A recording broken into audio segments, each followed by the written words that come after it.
Hello, everybody, and welcome back. We're back live again on Inside the Headset as we roll over to Mount Pleasant High School. Going to talk to head coach Kit Hartsfield. How you doing tonight, Coach?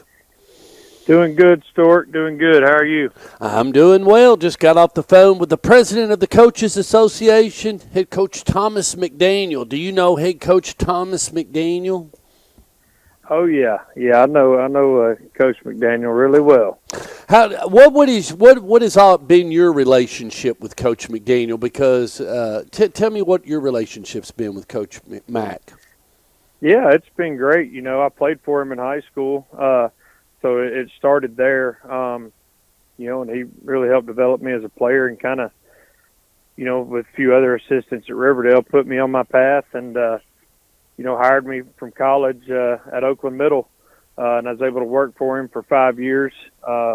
He's been a great mentor to me, and is always willing to help when I need to call him, and he's always straightforward and to the point, and that's how I've always known him. And we have a great relationship. I'm really grateful for everything he's done. If there's anything he's taught you in the coaching profession, what is it? I mean, whether it's dealing with kids, dealing with parents, I mean, he always talked about the courageous conversation he'd have with parents or whatever it may be. What's one of the biggest things you learned from him and you've taken it and you use it yourself?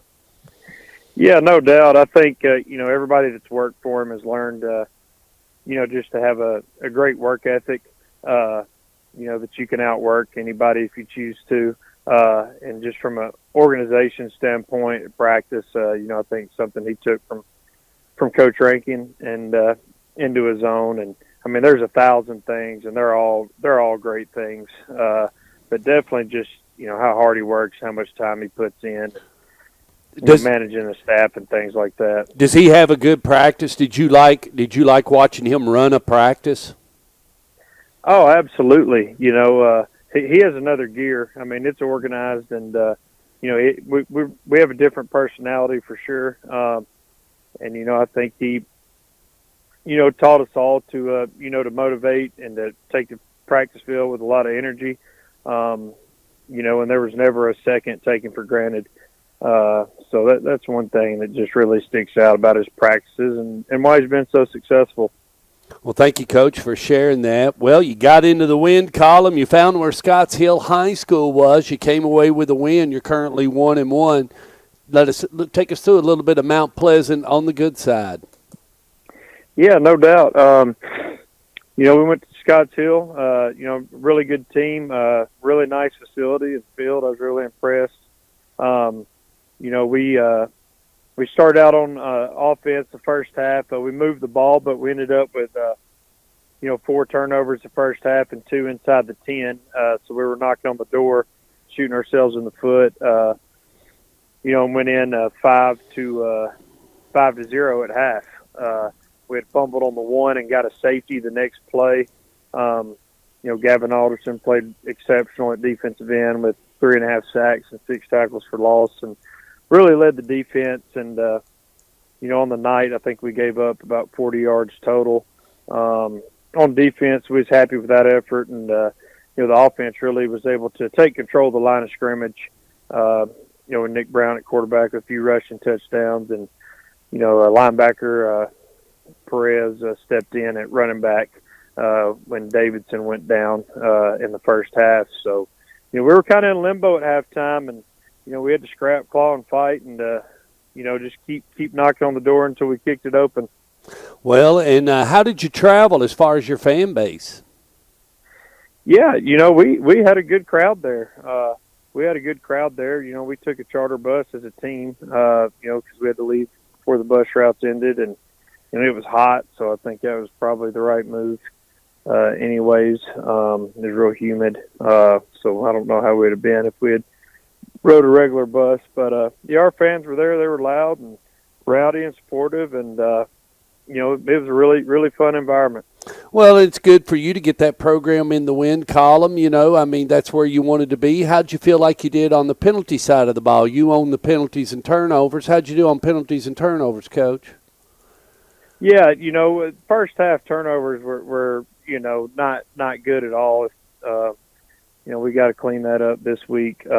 Penalty wise, we had some effort penalties, Right, and you can a few tolerate holds those. that Yeah. I can live with, but we don't have any unsportsmanlike conducts this year so far through 2 games. So I feel like we're playing level-headed and smart football, and I can live with a few holds with the effort. Oh yeah, oh yeah.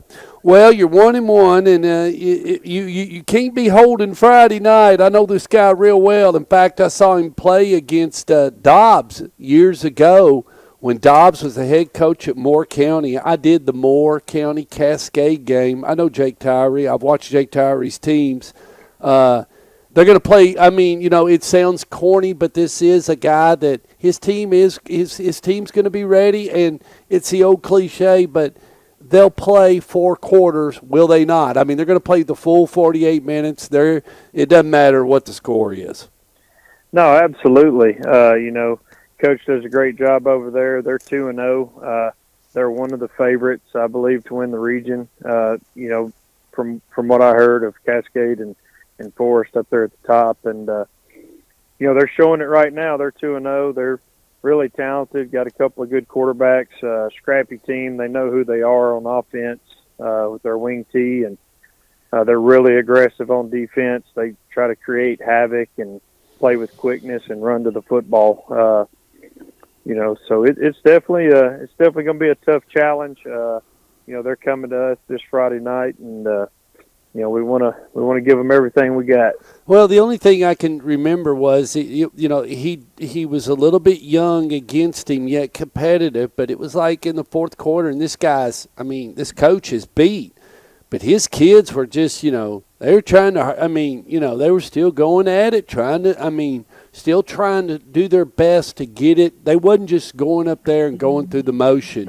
They was trying to score a touchdown, and and they were determined to do so. And I just can remember that team and their effort, and it dawned on me that when I saw on the schedule you had Cascade next, I was like, well, the old cliche's coming out. So how are you doing on the C word?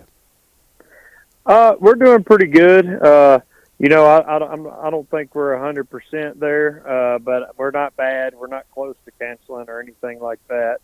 I think we're probably, with everyone else, 1 or 2 guys. I think everybody's going to have missing every Friday night. It's just something you got to play through, and and hope to get those guys back, and hope that you have everybody at the same time. But guys got to step up.